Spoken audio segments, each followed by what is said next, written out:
Ripoti kutoka the Global Crime Index inaonyesha kuwa uhalifu wa kimtandao, yani cyber related crime, ni kati ya matukio yanayokuwa kwa kasi zaidi duniani.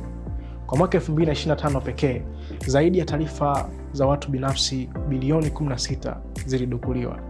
Na hii ilipelekea hasara ya takriban dola za Kimarekani trilioni 10.5.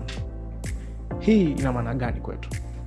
Tanzania na dunia kiujumla inao uhitaji mkubwa sana wa wataalamu watakao tusaidia kufanya shughuli za kimtandao kwa usalama zaidi. Chuo cha Tandabui kina kozi ya Cyber Security and Digital Forensic Technology ambayo itatusaidia kupata wataalamu wa kuzuia na kuchunguza matukio ya kiuhalifu mtandaoni. Karibu Tandabui, the home of champions.